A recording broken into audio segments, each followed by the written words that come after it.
Election হ'ল আমাৰ 9 এপ্ৰিলত আৰু ৰিজাল্ট ওলাল 4 মে'ত আৰু আমি আমাৰ মিত্ৰ জোটে 102টা সমষ্টিত জিকিলোঁ আৰু অপজিশ্যনে মাত্ৰ সৰ্বকালৰ বেয়া ৰিজাল্ট কৰি 24টাত জিকিলে।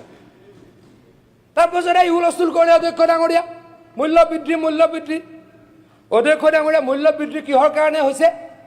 মূল্যবৃদ্ধি ইৰাণ আমেৰিকা আৰু ইজৰাইলৰ যুদ্ধৰ কাৰণে তেলৰ দাম পৃথিৱীত বাঢ়িছে তাৰ কাৰণে হৈছে। অধ্যক্ষ ডাঙৰীয়া এখন মোৰ হাতত লিষ্ট আছে মই লগত সিন্ডিকেট হৈছে নে নাই মই দৃঢ়তাৰে কৈছো লগত সিন্ডিকেট হৈছে নে নাই অধ্যক্ষ ডাঙৰীয়া মই অধ্যক্ষ ডাঙৰীয়া তেখেতৰ নিয়ম ডিস্টাৰ্ব কৰাটো অধ্যক্ষ ডাঙৰীয়া তেখেতৰ নিয়ম ডিস্টাৰ্ব কৰাটো এইটো কাম আপুনি এইবাৰ নকৰিব। যোৱাবাৰ মই আপোনাক লক্ষ্য কৰিছোঁ। প্লিজ মই আপোনাক কৈছোঁ, কাৰণ যেতিয়া মানে সন্মানীয় বিধায়কে কথা কয় আপোনাৰ যেতিয়া সময় থাকিব তেতিয়াই ক'ব, নক'ব প্লিজ। অধ্যক্ষ ডাঙৰীয়া এখেতলোকে পাহৰি গৈছে স্যাৰ মোৰ সময়খিনিত কিন্তু কৈছিলে মই যেতিয়া প্ৰস্তাৱটো পাছ কৰি আছিলো স্যাৰ মই যেতিয়া স্যাৰ প্ৰস্তাৱটো পাছ কৰি আছিলো তেতিয়া কিন্তু গোটেই বিজেপিৰ মানুহখিনিয়ে হুলস্থুল লগাই দিছিলে এতিয়া মই সদন মই চলাই আছো মনত ৰাখিব। স্যাৰ আগতে এইখিনিৰ পৰা স্যাৰ অপজিশ্যনৰ বিধায়ক আছিলে, এতিয়া দুটালৈকে গুচি গ'ল। স্যাৰ কিয় গুচি গ'ল? স্যাৰ হিমন্ত বিশ্ব শৰ্মা ডাঙৰীয়াই নৰেন্দ্ৰ মোদী ডাঙৰীয়াই দেশ আৰু ৰাজ্য ভালকৈ চলোৱাৰ কাৰণে আমাক ৰাইজে সমৰ্থন কৰিলে। অধ্যক্ষ ডাঙৰীয়া এইখন মোৰ হাতত চাৰ্ট আছে, আমাৰ ছাউথ ইষ্ট এছিয়াৰ দেশবিলাকত তেলৰ দাম কিমান বাঢ়িছে তাত আছে, তাত ইউৰোপৰো আছে আমেৰিকাৰো আছে। অধ্যক্ষ ডাঙৰীয়া ম্যানমাৰৰ এইখিনি সময়ত তেলৰ দাম বাঢ়িছে 89.7%। মালয়েছিয়াত তেলৰ দাম বাঢ়িছে অধ্যক্ষ ডাঙৰীয়া 56.3%।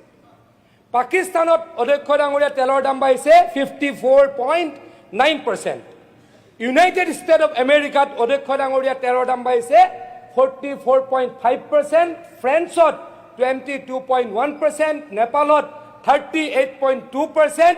জাপানত 99.7% আৰু ভাৰতবৰ্ষত 5% অধ্যক্ষ ডাঙৰীয়া। অধ্যক্ষ ডাঙৰীয়া এইটো ভাল কথা হয়নে নহয়? নৰেন্দ্ৰ মোদী ডাঙৰীয়াই দেশখন ভালকৈ চলাইছে, পৃথিৱীত 40% এভাৰেজত তেলৰ দাম বাঢ়িছে আৰু আমাৰ দেশ ভাৰতবৰ্ষত মাত্ৰ 5% বাঢ়িছে। অধ্যক্ষ ডাঙৰীয়া কংগ্ৰেছ দলৰ কেইবাখনো ষ্টেটতো চৰকাৰ আছে, তেওঁলোকে কিহৰ মূল্য বৃদ্ধিৰ কথা কয়? তাতে ভেট কমাই দিলে হৈ গ'ল।